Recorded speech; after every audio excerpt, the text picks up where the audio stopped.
Right, main event time. And I have yet to record the war room for this one.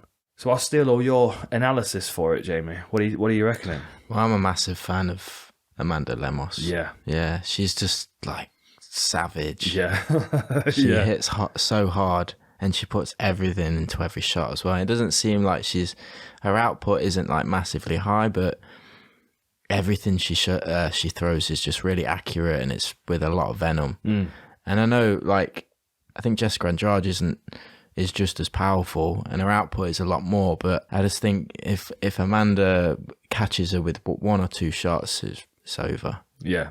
I can see it being that counter shot that she caught Conejo with on the way in. Like, she's running forward and she just catches her and drops her with it. Yeah. Like, I think Andrade is open to those things all the time. The only risk is every time you plant your foot to throw, then you're stopping to punch, which means that they're moving into your punching range and she's going to be punching. Like, you remember when she stopped Chikagian, they were backed up against the fence. Yeah. Like, Chikagian broke and threw an elbow, and that was her separating the clinch on her terms to strike. But in the process of her throwing that elbow, she got caught with that right hook to the body, and it was like right at the end of the first round, she like did that little twirl and backed up holding the stomach, and then she just fucking runs at her. Like, any time she stops to open up to striker is when she's at risk. I do think Lemos is a more technical striker. I do think she's technically a better fighter. There's the power and the intensity that Andrade brings is what keeps her on the table for me.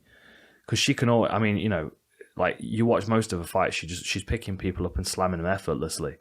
And she bullied Calvillo. I mean, it seems to be the high level fighters that are technically better than her. They're the only ones she struggles with. You know, I mean, like, you look at, so since 2017, when she lost the decision to Joanna, she couldn't get to her. She was getting out points on the way in, which I could see Lemos doing, but with less strikes, but heavier strikes.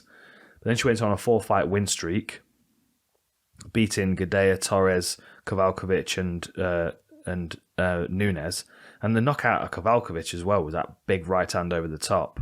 But then she loses to Zhang Weili and Rose, and then to Shevchenko.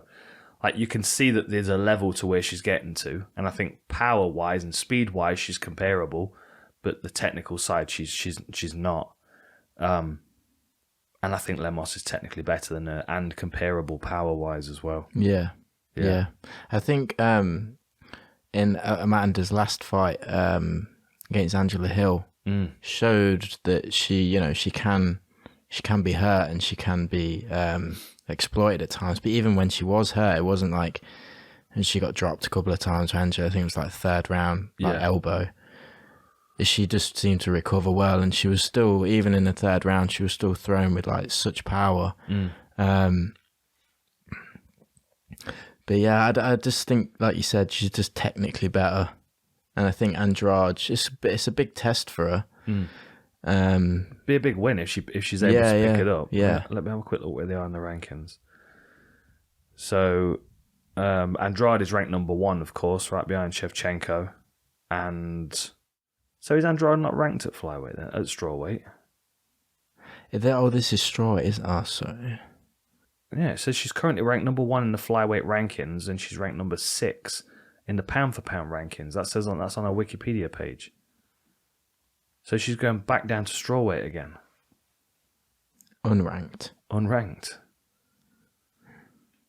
Well, I thought she would still have because she was champion not that long ago, really, was 2019 she was champ. Then she lost the belt to Zhang Weili, and then she lost the fight of the night to Rose. Then she went back to flyweight, and she beat Chikagian at flyweight. Then she lost to Shevchenko for the belt, and then she beat Calvillo. And now she's going back down to strawweight.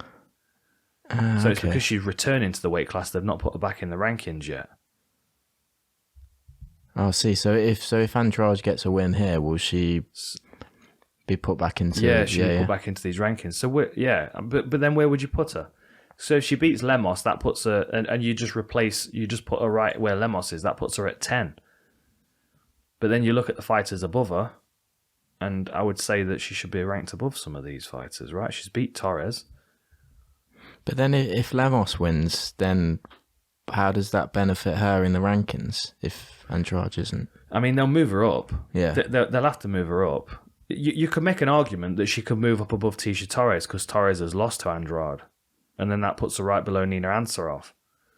You've got to move her up the rankings if she beats Andrade. Yeah. It's just unfortunate that there's not a fixed ranking for Jéssica Andrade, although she is number 6 at pound for pound women's. So, like, there's a credential there to be had if she gets the win, and I think she will. Circle back to the picks. I think Amanda wins this one. I think Amanda Lemos wins it. Yeah, same. Yeah, I think she outpoints her. She might even be able to catch her and hurt her.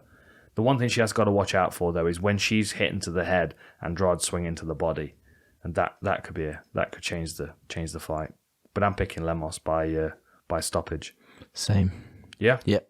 Wicked.